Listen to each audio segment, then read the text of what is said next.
Muchos creen que el éxito financiero y personal depende solo de estrategias, planes y acciones concretas, pero lo que pocos se atreven a admitir es que todo eso se derrumba cuando no sabes controlar tus emociones. Piénsalo.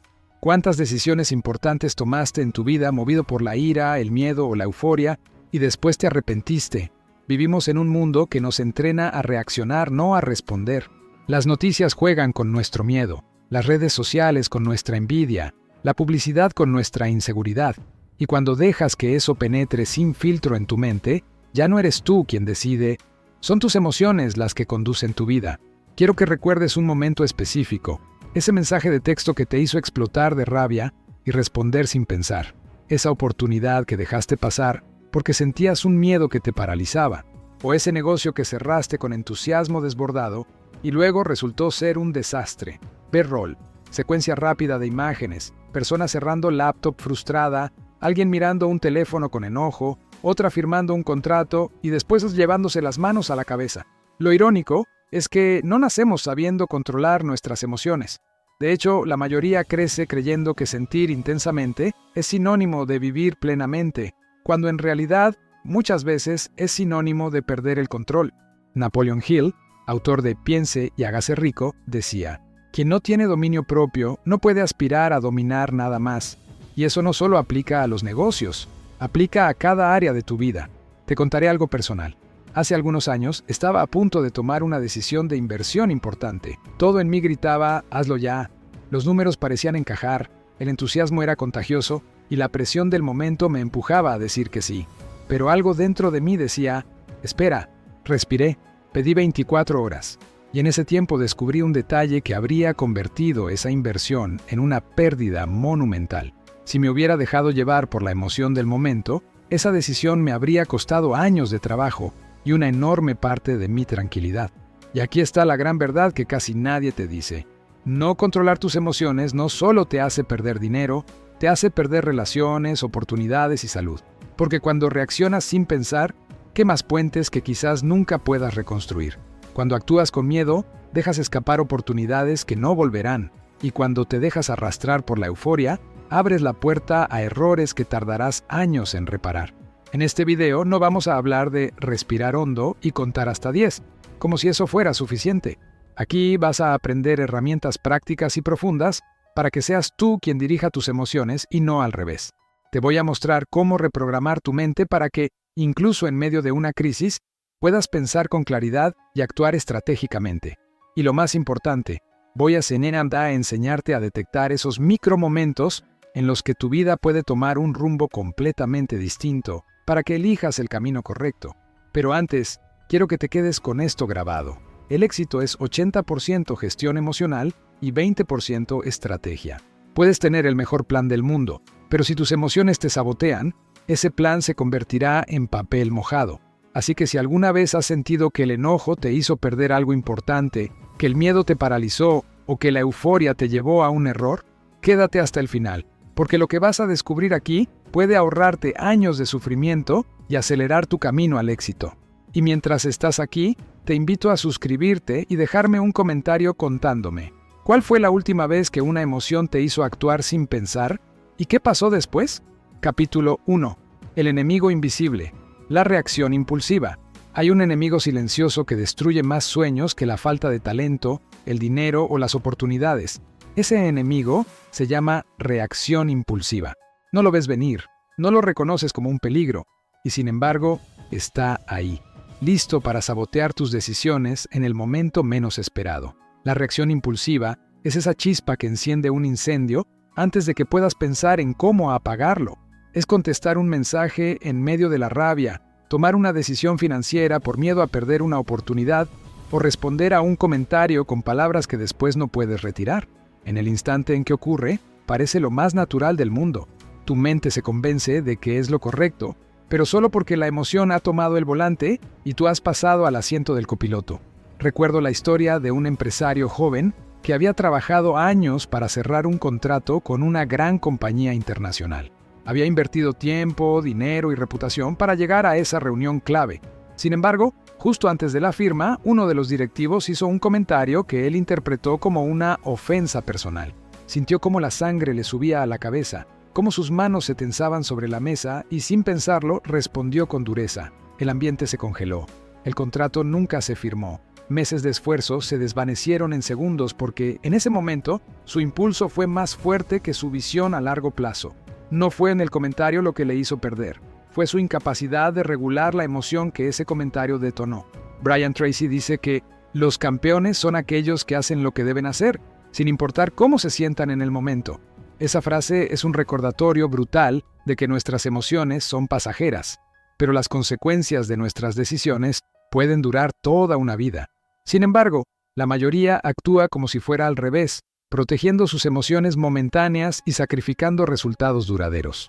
Es como si estuviéramos conduciendo un coche de alta velocidad y de repente cediéramos el volante a un pasajero que no sabe manejar solo porque grita más fuerte. Imagina que tu mente es como un lago tranquilo. Cuando una piedra cae en él, se forman ondas que distorsionan la superficie. La reacción impulsiva es lanzarte al agua en medio de esas ondas, sin esperar a que vuelvan a la calma. Cuanto más turbia está el agua, menos claro puedes ver el fondo, y más probable es que te golpees contra algo que no habías previsto. Esta metáfora es vital, porque nos recuerda que no se trata de eliminar las emociones, sino de aprender a esperar el tiempo suficiente para que la superficie se aclare antes de decidir. Algunos creen que controlar una reacción impulsiva significa reprimir lo que sienten, pero no es así. No se trata de negar la emoción, sino de reconocerla y posponer la acción hasta que puedas decidir desde la claridad y no desde la turbulencia. Es un entrenamiento que exige disciplina y, sobre todo, conciencia. Cada vez que pospones una respuesta impulsiva, fortaleces un músculo mental que te dará ventaja en los momentos decisivos de la vida. He visto líderes perder equipos enteros por una reacción mal gestionada. He visto matrimonios romperse por palabras dichas en un instante de ira. Y así he visto inversores perder fortunas por entrar o salir del mercado guiados por el pánico o la codicia. El patrón es siempre el mismo. Una emoción intensa, una acción inmediata y una consecuencia irreversible. Lo que cambia es el contexto. Pero el mecanismo interno es idéntico. Si no identificas ese mecanismo, seguirá repitiéndose una y otra vez. La clave está en introducir una pausa consciente entre el estímulo y la respuesta. Viktor Frankl, sobreviviente de los campos de concentración nazis, escribió que entre el estímulo y la respuesta hay un espacio. En ese espacio reside nuestro poder para elegir nuestra respuesta. En nuestra respuesta reside nuestro crecimiento y nuestra libertad. Esa pausa es tu salvavidas emocional. Puede ser de 5 segundos, 5 minutos o un día entero, dependiendo de la situación, pero es suficiente para que recuperes el control y decidas desde la razón y no desde el impulso. Dominar esta habilidad no significa que nunca sentirás ira, miedo o entusiasmo desbordado. Significa que, aunque lo sientas, ellos no decidirán por ti. Significa que podrás decir ahora no, incluso cuando todo en ti te empuje a reaccionar. Y eso, en un mundo que vive al ritmo de la inmediatez, es una ventaja estratégica tan grande como el capital, el conocimiento o las conexiones. En los próximos capítulos veremos técnicas concretas para ampliar ese espacio entre lo que sientes y lo que haces. Pero antes debes grabar esta verdad. Cada reacción impulsiva que evitas es una victoria invisible que te acerca a tus metas. Nadie te aplaudirá por no responder un correo con rabia, pero ese silencio puede salvarte de una batalla que no necesitas luchar. Nadie te premiará por no entrar en una inversión precipitada, pero esa decisión puede proteger tu futuro financiero. La reacción impulsiva es el enemigo invisible y reconocerlo es el primer paso para vencerlo. Pasemos ahora a otro enemigo igual de poderoso, pero más sutil, que sabotea nuestras decisiones sin que nos demos cuenta: la interpretación emocional de la realidad. Capítulo 2. La trampa de la interpretación emocional. No vemos el mundo tal como es, lo vemos tal como somos. Y eso significa que cada decisión que tomamos no está basada únicamente en hechos objetivos, sino en la interpretación que hacemos de esos hechos. Cuando nuestras emociones dominan esa interpretación, la realidad se distorsiona. Una mirada se convierte en una ofensa, un silencio en un rechazo, una demora en un insulto y un cambio inesperado en una amenaza. Este filtro emocional no solo afecta lo que pensamos, sino también lo que hacemos a continuación. Lo más peligroso de esta trampa es que rara vez la reconocemos como tal. Para nosotros, en ese momento, es la verdad. Recuerdo a una ejecutiva que trabajaba con un equipo internacional. Un día, su jefe canceló una reunión importante sin dar explicaciones. Ella, agotada por semanas de tensión y preocupaciones, interpretó la cancelación como una señal de que su trabajo no estaba siendo valorado. En su mente, la historia creció. Tal vez querían reemplazarla. Tal vez ya habían decidido prescindir de ella. Esa interpretación, nacida del cansancio y la inseguridad, la llevó a comportarse de manera defensiva y distante durante días. Cuando finalmente preguntó, descubrió que la reunión se había cancelado porque el jefe había tenido una emergencia familiar. El hecho era simple. La historia que su mente había creado, no. Napoleon Hill decía que lo que la mente puede concebir y creer, lo puede lograr. Pero lo que Hill no decía en esa frase inspiradora es que también ocurre lo contrario. Lo que la mente interpreta como amenaza o fracaso, lo termina creando si no se corrige a tiempo. Si crees que alguien está en tu contra, actuarás como si fuera verdad, y con el tiempo, tus acciones pueden empujar a esa persona a realmente alejarse de ti, confirmando lo que antes solo era una percepción errónea. La interpretación emocional es como usar unas gafas con lentes de color. Si son rojas, todo parece peligro. Si son grises, todo parece sin esperanza. Si son doradas, todo parece perfecto aunque no lo sea. El problema no es sentir. El problema es no saber diferenciar entre lo que es un hecho y lo que es una historia que nuestra mente ha inventado. Cuando no somos conscientes de esa diferencia, reaccionamos ante ficciones como si fueran realidades, y el precio suele ser alto. En el mundo de las inversiones, esto se ve con claridad. Un inversor puede vender todas sus acciones porque siente que el mercado va a caer, aunque los datos indiquen lo contrario. Otro puede mantener una posición perdedora porque siente que se recuperará, ignorando las señales objetivas de que no lo hará. En ambos casos, la interpretación emocional pesa más que la evidencia. Y cuando eso ocurre, las decisiones se vuelven apuestas peligrosas más que movimientos estratégicos. La clave para salir de esta trampa no está en eliminar las emociones, sino en aprender a cuestionarlas. Preguntarte, ¿esto que creo es un hecho o una interpretación? Puede ser suficiente para abrir una grieta en esa certeza emocional y dejar entrar un poco de luz. Esa luz es el pensamiento crítico, la capacidad de separar lo que ha ocurrido de lo que yo creo que significa. No es un ejercicio natural, porque la mente humana tiende a llenar los vacíos con historias. Pero es un ejercicio necesario si quieres tomar decisiones más inteligentes. He visto equipos enteros colapsar por malentendidos que nunca fueron aclarados. Relaciones personales y profesionales romperse porque una de las partes interpretó un gesto o una palabra fuera de contexto. Negocios que podrían haber prosperado, hundirse por decisiones tomadas bajo una narrativa equivocada. En todos esos casos, el hecho en sí no era destructivo. Lo destructivo fue el significado emocional que se le dio. Controlar la interpretación emocional requiere un hábito: pausar y verificar.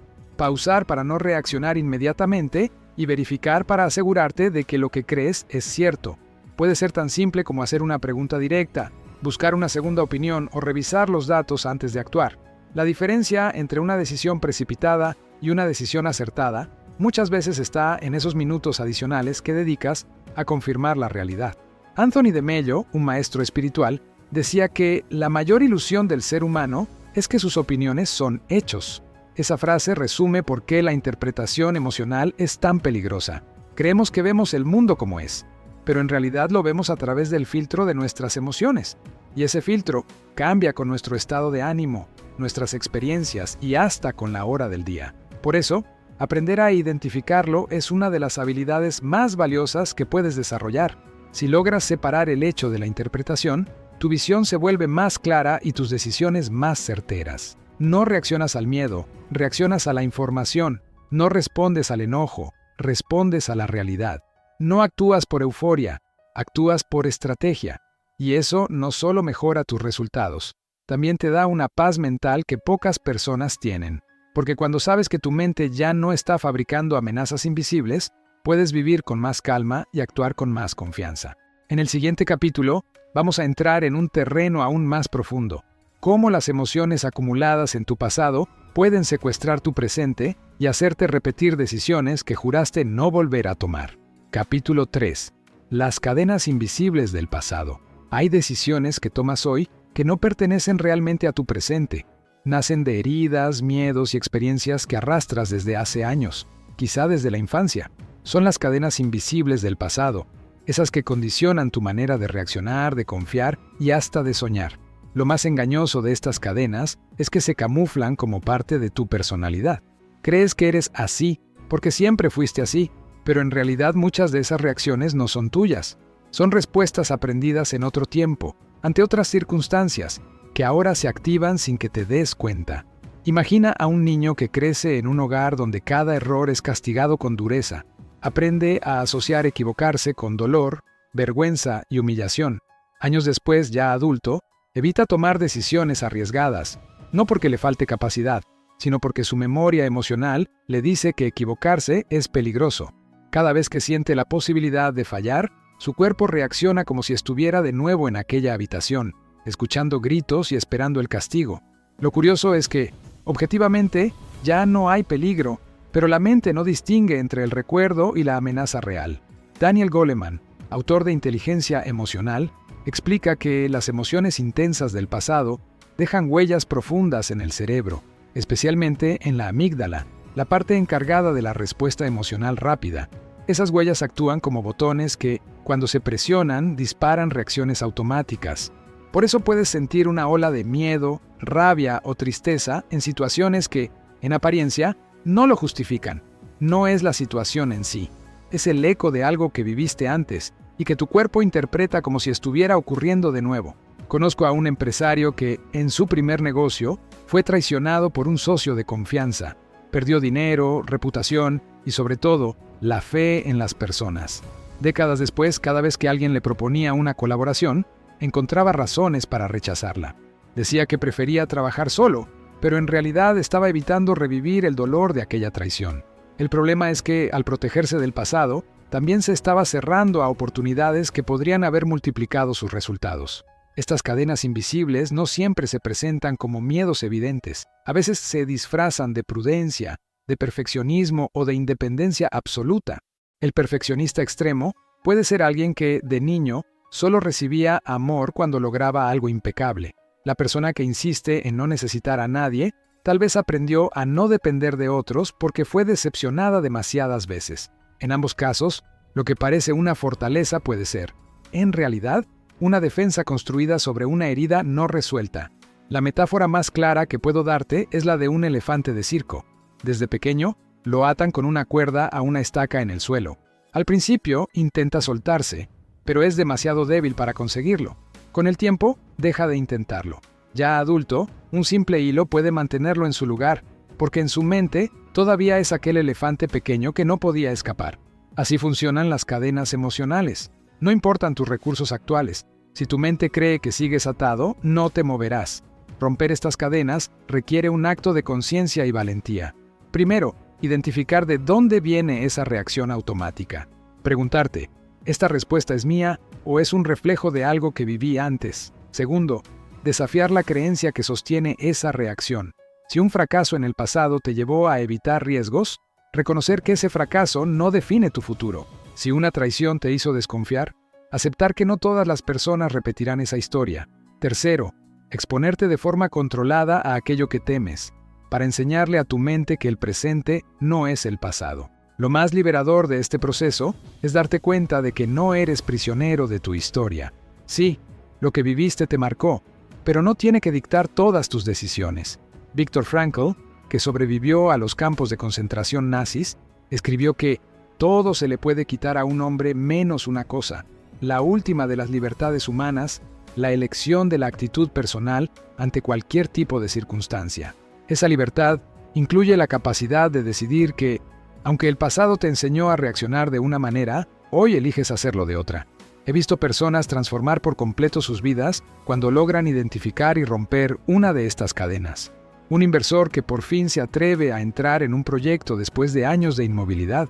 Un profesional que deja de autosabotear sus entrevistas de trabajo porque reconoce que no es el mismo joven inseguro de antes. Una pareja que reconstruye la confianza porque entiende que no son responsables de las heridas que el otro trae de relaciones pasadas. Cuando empiezas a actuar desde tu presente, sin que las emociones antiguas secuestren tus decisiones, sientes una ligereza que no conocías. Dejas de reaccionar a fantasmas y empiezas a responder a realidades. Tu visión se amplía, tu tolerancia crece y tu capacidad de decidir se fortalece. Porque ya no eres el niño, el joven o el adulto herido que reacciona automáticamente. Eres alguien que reconoce su historia, pero elige escribir un capítulo diferente. En el próximo capítulo vamos a explorar cómo las emociones colectivas, esas que no nacen en ti, pero que absorbes del entorno, pueden manipular tus decisiones sin que te des cuenta. Capítulo 4. El contagio emocional del entorno. No todas las emociones que experimentas nacen en tu interior. Muchas son sembradas por el entorno en el que te mueves. El contagio emocional es ese fenómeno invisible que te hace sentir eufórico en medio de una multitud, aunque no tengas motivo personal para estarlo, o te hace sentir miedo al ver a otros entrar en pánico, aunque tú no hayas evaluado la situación por ti mismo. Somos criaturas sociales, y nuestro cerebro está diseñado para imitar, sincronizar y absorber las emociones de los demás. Esto tiene ventajas para la cooperación y la empatía, pero puede ser un desastre cuando las emociones colectivas son negativas o irracionales. Imagina que entras en una sala de reuniones y notas tensión en el aire. Nadie te ha dicho nada, pero percibes miradas esquivas, suspiros pesados y gestos de incomodidad. Sin darte cuenta, tu cuerpo empieza a tensarse, tu mente a ponerse a la defensiva. No tienes datos concretos, pero ya estás reaccionando como si algo estuviera mal. Ese es el contagio emocional en acción. Tu sistema nervioso recoge las señales del entorno y ajusta tu estado emocional para alinearse con él, incluso sin una razón lógica. En el mundo financiero, este contagio se ve con claridad en los mercados. Cuando las masas sienten miedo, venden en pánico. Cuando sienten euforia, compran sin pensar.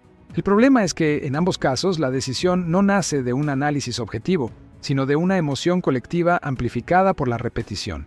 Warren Buffett lo resumió en una de sus frases más famosas: sé temeroso cuando los demás sean codiciosos, y codicioso cuando los demás sean temerosos.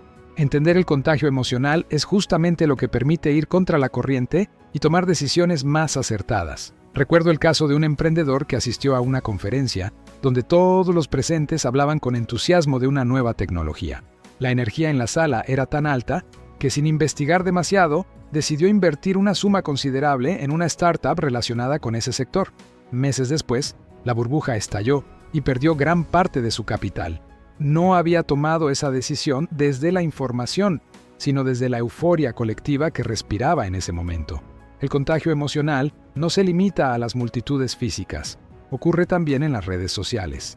Un solo comentario alarmista puede encender una cadena de reacciones que, en cuestión de horas, se convierte en un pánico generalizado. Del mismo modo, una ola de optimismo puede inflar expectativas y generar decisiones impulsivas. Cuando absorbes esas emociones sin filtrarlas, te conviertes en parte de la corriente, perdiendo tu capacidad de decidir de forma independiente. La metáfora más clara para entenderlo es la de un río caudaloso. Si te lanzas al agua sin prestar atención, la corriente te arrastrará en la dirección que lleva, sin importar hacia dónde querías ir.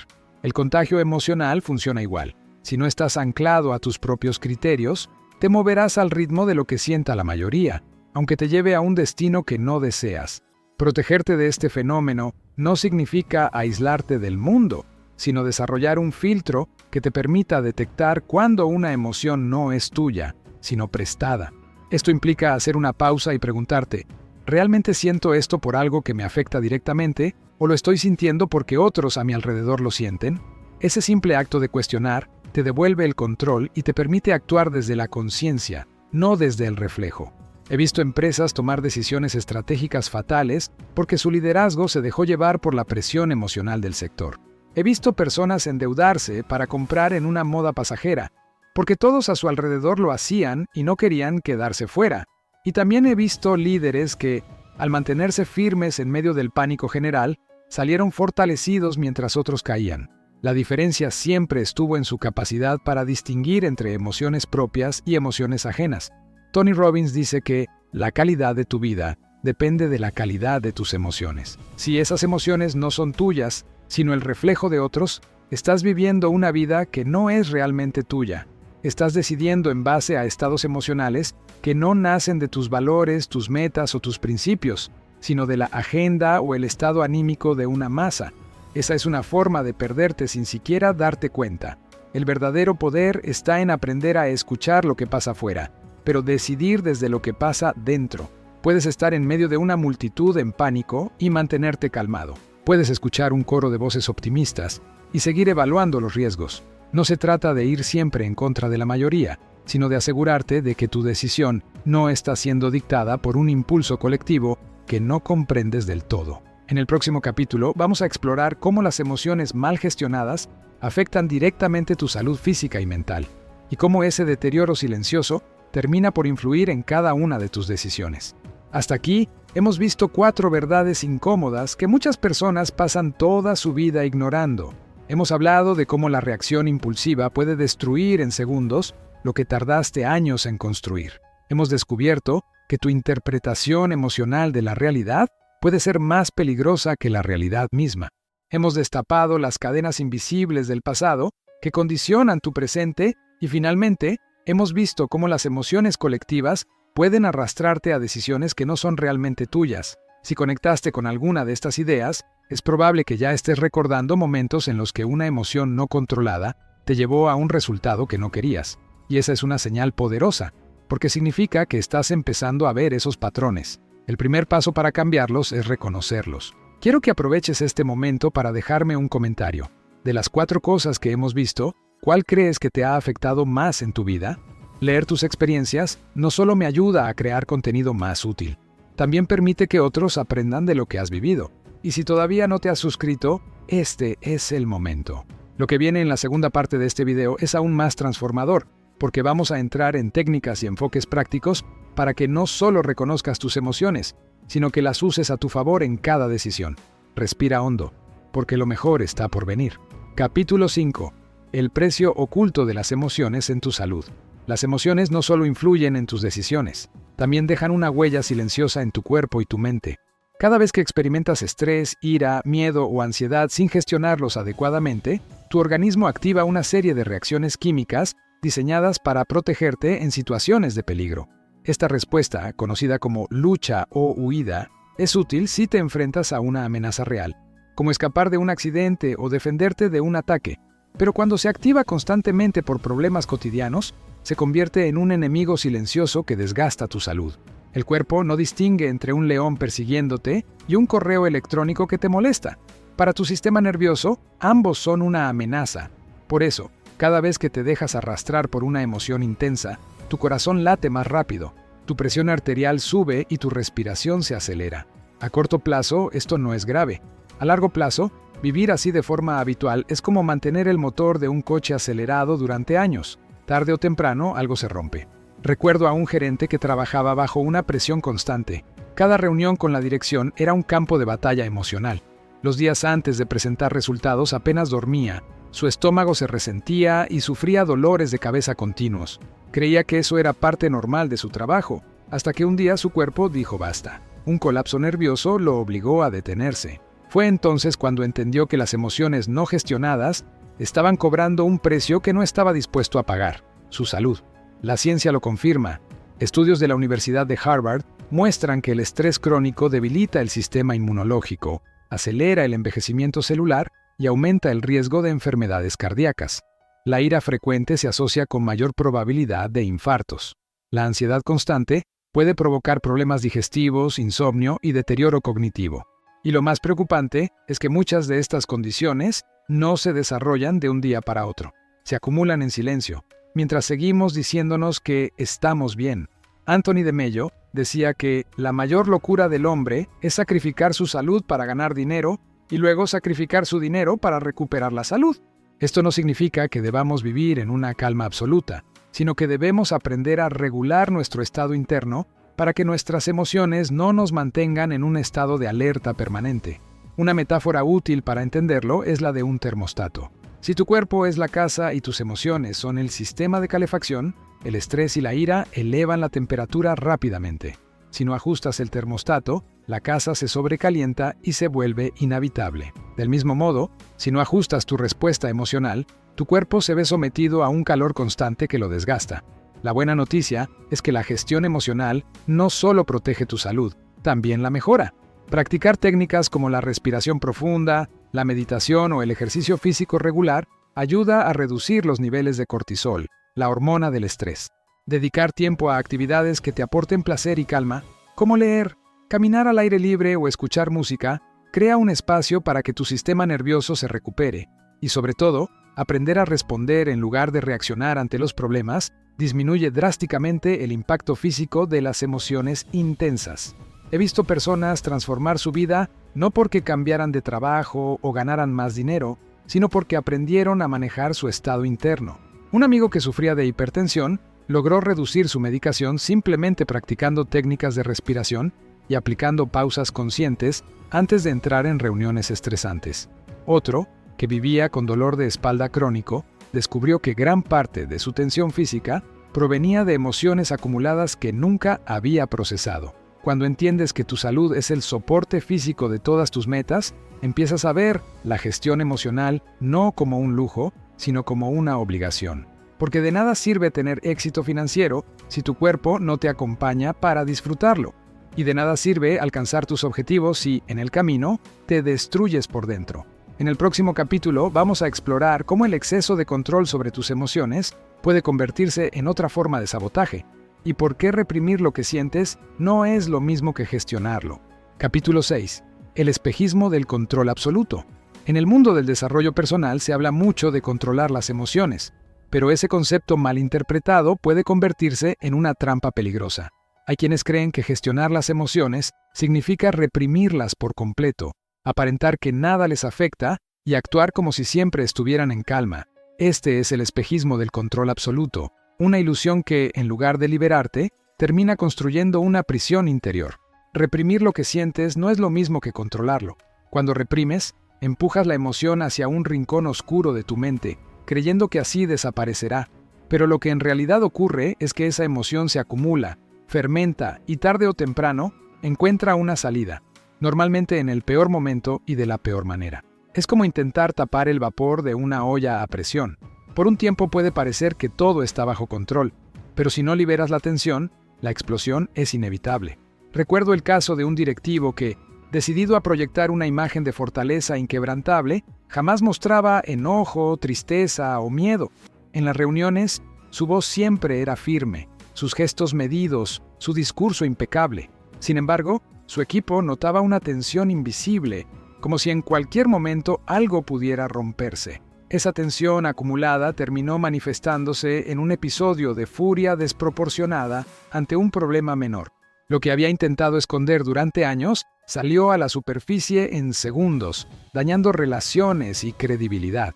Daniel Goleman señala que la verdadera inteligencia emocional no consiste en suprimir las emociones, sino en reconocerlas, comprender su origen y canalizarlas de manera constructiva. Negar lo que sientes es como ignorar la luz roja del tablero de tu coche. El problema sigue ahí, aunque decidas no mirarlo. Y cuanto más tiempo lo ignores, más costosa será la reparación. El espejismo del control absoluto también puede crear una desconexión interna. Cuando reprimes tus emociones, dejas de escuchar las señales que tu cuerpo y tu mente te envían. Pierdes la capacidad de identificar qué te está afectando y por qué. Esto te lleva a tomar decisiones basadas en una falsa neutralidad, desconectado de tu propia autenticidad.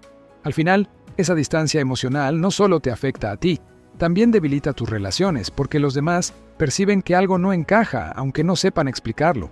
Una metáfora clara es la de una represa. El agua, que representa tus emociones, se acumula detrás del muro. Mientras el muro se mantiene firme, parece que todo está bajo control, pero si no se gestionan los niveles, la presión crece hasta que el muro se agrieta o se rompe. Cuando eso ocurre, la liberación es caótica y destructiva. La diferencia entre una represa segura y una peligrosa está en la capacidad de liberar el agua de forma gradual y controlada. Así funciona la gestión emocional saludable. No se trata de retenerlo todo, sino de liberar lo necesario en el momento adecuado. He visto líderes, padres, parejas y emprendedores caer en esta trampa. Su deseo de no perder el control los llevó a construir un personaje rígido, incapaz de mostrar vulnerabilidad. Creían que eso los hacía más fuertes, pero en realidad los volvía más frágiles, porque cualquier golpe emocional podía derribar esa fachada. La fortaleza real no está en parecer imperturbable, sino en poder sentir profundamente sin que esas emociones dicten tus acciones. Romper con este espejismo implica un cambio de mentalidad. En lugar de preguntarte, ¿cómo puedo no sentir esto?, la pregunta debería ser, ¿cómo puedo procesar y expresar esto de manera que me beneficie a mí y a los demás? A veces, La mejor forma de mantener el control es permitirte sentir, hablarlo con alguien de confianza, escribirlo o canalizarlo a través de una actividad física o creativa. La emoción no desaparece por negarla, desaparece por integrarla. He trabajado con personas que, al permitirse expresar lo que sentían, encontraron soluciones que antes no podían ver. Un empresario que siempre había guardado sus frustraciones, descubrió que al compartirlas con su equipo de manera honesta, no solo se liberaba de un peso, sino que también abría la puerta a nuevas ideas y apoyos. Una madre que había escondido su tristeza por años empezó a hablar de ello, y en lugar de perder autoridad ante sus hijos, fortaleció el vínculo y la confianza. Controlar tus emociones no es ponerlas en una caja y cerrarla con llave, es aprender a abrir esa caja en un espacio seguro, entender lo que hay dentro y decidir qué hacer con ello. Esa es la diferencia entre una calma auténtica y una calma falsa que puede romperse en cualquier momento. En el próximo capítulo, exploraremos cómo el miedo a la vulnerabilidad puede convertirse en un obstáculo invisible que te impide tomar decisiones valientes y conectar profundamente con los demás. Capítulo 7. El miedo a la vulnerabilidad. Vivimos en una cultura que glorifica la fortaleza, la autosuficiencia y la imagen de tener todo bajo control. Desde pequeños aprendemos que mostrar miedo, tristeza o duda es señal de debilidad.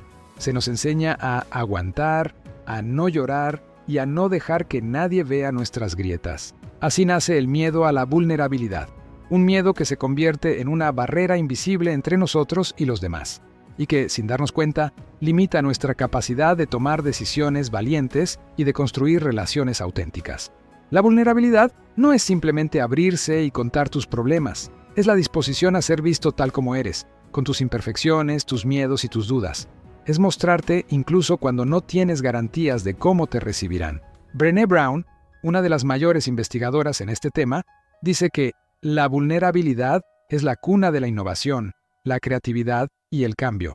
Sin embargo, muchos evitan ese estado porque les aterra la posibilidad de ser juzgados, rechazados o heridos. Recuerdo a un alto ejecutivo que siempre proyectaba una imagen impecable. Sus presentaciones eran perfectas, su lenguaje corporal firme y nunca admitía no saber algo. Un día, en una negociación compleja, se encontró en una situación para la que no tenía respuesta. En lugar de admitirlo y abrir la puerta a la colaboración, improvisó una solución apresurada que costó a la empresa miles de dólares. Lo irónico es que si hubiera dicho, no lo sé, necesito apoyo, su equipo habría aportado las ideas que él no tenía en ese momento. Pero su miedo a parecer débil lo llevó a tomar una decisión solitaria y costosa. El miedo a la vulnerabilidad actúa como un filtro que distorsiona nuestras opciones. Nos hace elegir el camino seguro, aunque sepamos que no es el mejor. Nos empuja a ocultar errores en lugar de corregirlos a tiempo. Nos lleva a decir sí, para no parecer incompetentes, aunque eso signifique sobrecargarnos o fracasar. Y lo más grave, nos priva de conexiones profundas, porque la gente conecta con lo que es real, no con lo que es perfecto. Una metáfora que lo explica bien es la de un puente colgante. Para cruzarlo, tienes que soltar la seguridad de tierra firme y avanzar paso a paso, sintiendo que el suelo se mueve bajo ti. La vulnerabilidad es ese puente. Cruzarlo da miedo, pero es el único camino hacia el otro lado, donde están la conexión genuina, el crecimiento y las oportunidades que nunca habrías tenido si te quedabas en la orilla. He visto líderes transformar sus equipos al permitirse mostrar vulnerabilidad. Un gerente que compartió con su equipo que estaba atravesando un momento personal difícil, encontró que, lejos de perder autoridad, ganó respeto y empatía. Un emprendedor que admitió públicamente un error de estrategia, logró que inversores y clientes lo respaldaran, precisamente porque vieron en él a una persona auténtica y dispuesta a aprender. Aceptar la vulnerabilidad no significa exponerte sin filtro, ni convertir cada conversación en una confesión. Significa elegir conscientemente cuándo y con quién mostrarte tal cual eres, sabiendo que hacerlo puede abrir la puerta a soluciones, apoyo y relaciones más sólidas. También significa estar dispuesto a sentir incomodidad, porque la incomodidad es la señal de que estás creciendo más allá de tus defensas.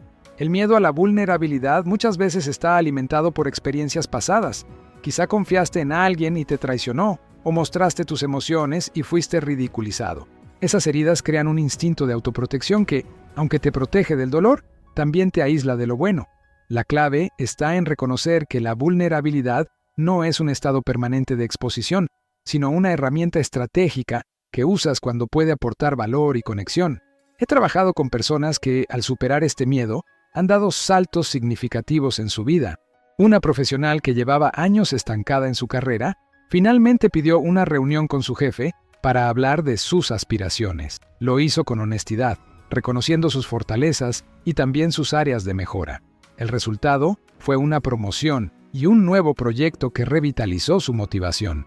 Todo porque se atrevió a mostrarse sin la armadura que había llevado tanto tiempo. La verdadera fortaleza no está en nunca mostrar debilidad, sino en ser capaz de mostrarte tal como eres y seguir adelante. Cuando entiendes esto, el miedo a la vulnerabilidad pierde su poder, y una vez que lo atraviesas, descubres que, en realidad, la vulnerabilidad es uno de tus mayores recursos para influir, liderar y conectar. En el próximo capítulo, hablaremos de un enemigo silencioso que se esconde detrás de muchas emociones. La autocrítica excesiva, esa voz interna que sabotea tu confianza y distorsiona tu capacidad para actuar con claridad. Capítulo 8. El sabotaje silencioso de la autocrítica. Dentro de cada uno de nosotros existe una voz que comenta, evalúa y juzga cada acción que tomamos. En algunos casos, esa voz es un aliado. Nos ayuda a reflexionar, a mejorar y a mantenernos alineados con nuestros valores. Pero cuando esa voz se vuelve excesivamente dura, deja de ser un guía y se convierte en un saboteador silencioso. La autocrítica excesiva no solo erosiona tu confianza, también distorsiona tu percepción de lo que eres capaz de lograr y te mantiene atrapado en un ciclo de inseguridad y parálisis.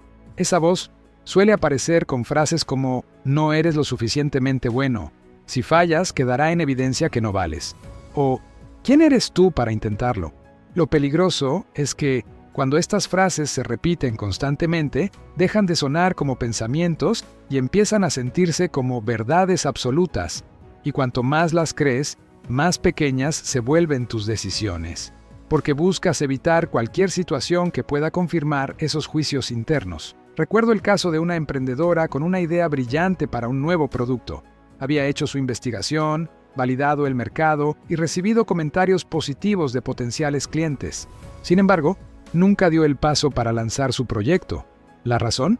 Esa voz interna le repetía que aún no estaba lista, que necesitaba más preparación, que si fracasaba quedaría en ridículo. Pasaron los años y mientras tanto, otra persona lanzó un producto similar y conquistó el mercado. Su talento no fue lo que le faltó. Lo que la detuvo fue la autocrítica constante. La autocrítica excesiva es como un espejo deformado. Te devuelve una imagen distorsionada de ti mismo. Exagera tus defectos, minimiza tus logros y omite tus fortalezas. Así, cada vez que te miras en ese espejo, confirmas la idea de que no eres suficiente.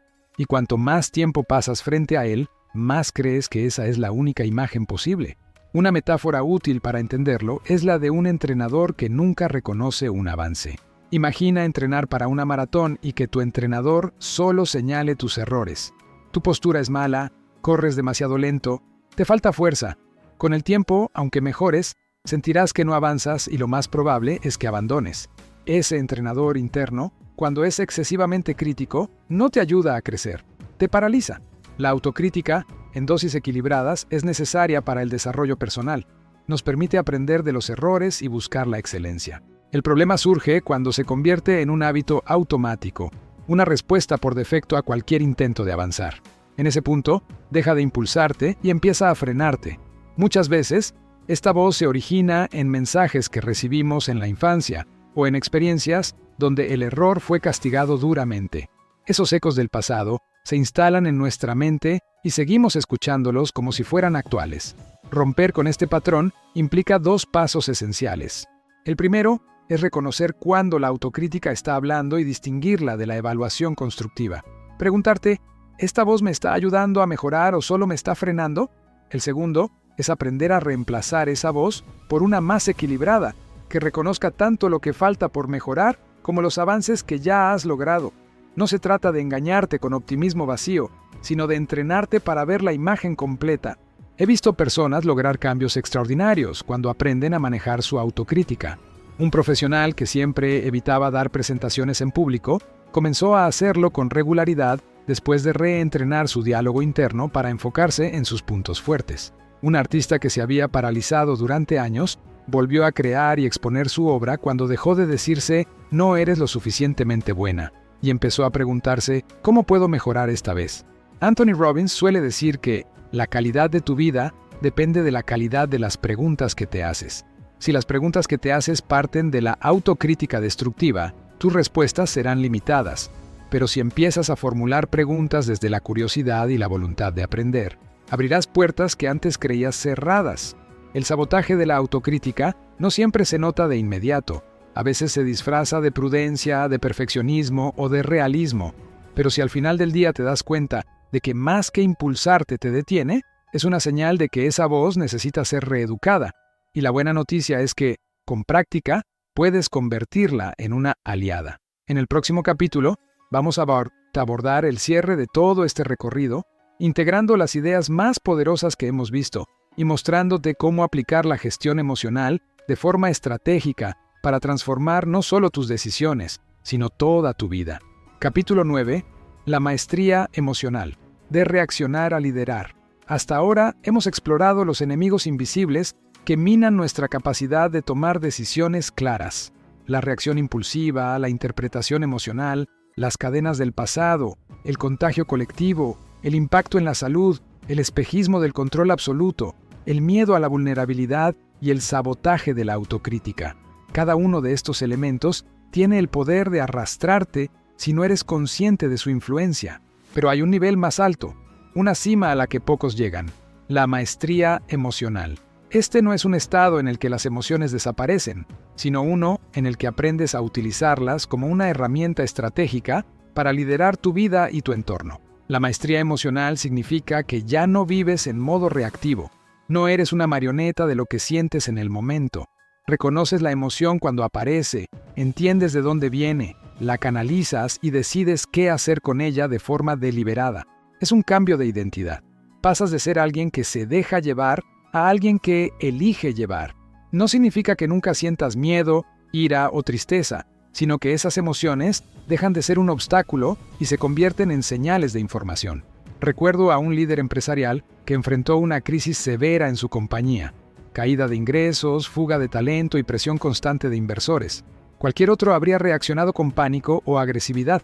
Él, en cambio, aplicó lo que llamaba su protocolo emocional.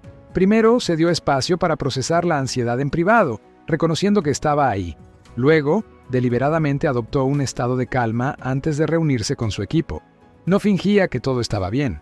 Reconocía la gravedad de la situación, pero transmitía una confianza estratégica que inspiraba a todos. Esa presencia no solo evitó que el equipo se derrumbara, sino que permitió encontrar soluciones creativas en medio del caos. Daniel Goleman afirma que el liderazgo empieza con la autogestión. Y la autogestión no se trata de controlar a otros, sino de dominar tu propio estado interno para que lo que proyectas sea coherente con lo que quieres lograr. Esto requiere práctica, disciplina y autoconciencia constante.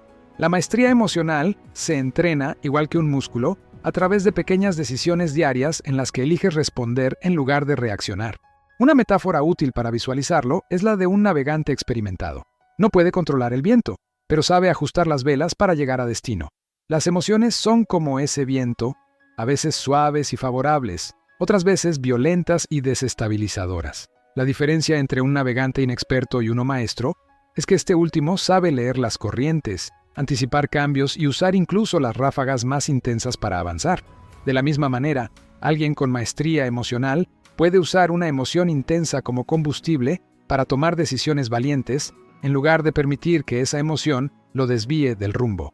He visto esta maestría en deportistas de élite que, bajo la presión de una final, no se dejan paralizar por el miedo, sino que lo transforman en energía enfocada. En negociadores que, ante una provocación, eligen el silencio estratégico en lugar de la respuesta impulsiva. En padres que, en medio de una discusión familiar, deciden bajar el tono y reconducir la conversación hacia un terreno constructivo. En todos estos casos, la emoción está presente, pero la persona lidera la situación en lugar de ser arrastrada por ella. La maestría emocional también implica la capacidad de influir en el estado emocional de otros, no a través de manipulación, sino de presencia y coherencia. Cuando tú mantienes la calma en medio de la tormenta, das permiso a otros para hacer lo mismo. Cuando proyectas optimismo realista en un momento difícil, inspiras esperanza sin vender ilusiones. Liderar emocionalmente es contagiar estados que ayuden a construir, no a destruir. Este nivel de control no se logra evitando las emociones, sino abrazándolas como parte esencial de la experiencia humana. Significa entender que el miedo puede señalarte dónde necesitas prepararte más, que la ira puede indicarte dónde están tus límites y que la tristeza puede recordarte lo que es realmente importante. Al reinterpretar las emociones como mensajeras en lugar de enemigas, dejas de luchar contra ellas y empiezas a usarlas a tu favor. Pero la maestría emocional no es un destino final, es un camino. Habrá días en los que pierdas el control, en los que reacciones de forma que luego lamentes. La diferencia es que, con práctica, esos momentos se vuelven menos frecuentes, su impacto disminuye y tu capacidad de recuperarte aumenta. No se trata de ser perfecto, sino de ser cada vez más consciente y deliberado en tus respuestas. Cuando llegas a este punto, las emociones dejan de ser una fuerza que te empuja de un lado a otro y se convierten en tu sistema de navegación. Ya no te sientes víctima de lo que pasa afuera porque sabes que lo que pasa adentro es tu verdadero timón.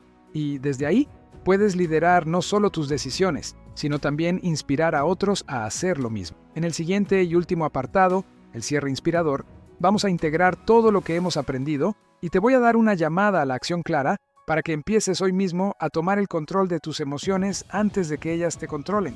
A lo largo de este recorrido, hemos desmantelado los mecanismos invisibles que permiten que las emociones tomen el control, la reacción impulsiva que destruye en segundos lo que cuesta años construir, la interpretación emocional que distorsiona la realidad, las cadenas del pasado que condicionan tu presente, el contagio colectivo que roba tu criterio, el desgaste físico que provoca vivir en alerta, el espejismo de un control absoluto que reprime y acumula, el miedo a la vulnerabilidad que te aleja de las conexiones auténticas, la autocrítica excesiva que apaga tu confianza y finalmente, la maestría emocional que transforma todo esto en liderazgo. Si te detienes a pensar, verás que el común denominador de todos estos puntos no es la ausencia de emociones, sino la capacidad de gestionarlas. Porque las emociones no son enemigas, son mensajeras. El problema surge cuando dejamos que sean ellas quienes escriban el guión de nuestra vida.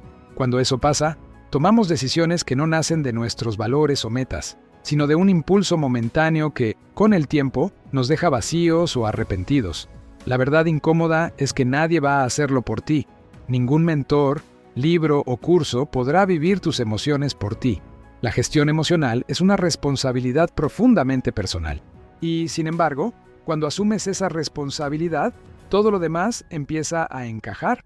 Tu salud mejora, tus relaciones se fortalecen, tus decisiones ganan claridad y tu progreso se acelera. Quiero que te lleves una idea grabada a fuego. No se trata de controlar tus emociones para no sentir, sino de liderarlas para que trabajen a tu favor. El miedo puede impulsarte a prepararte mejor. La ira puede empujarte a defender tus límites. La tristeza puede ayudarte a valorar lo que realmente importa. Cuando reinterpretas lo que sientes y actúas desde la conciencia, cada emoción se convierte en una aliada.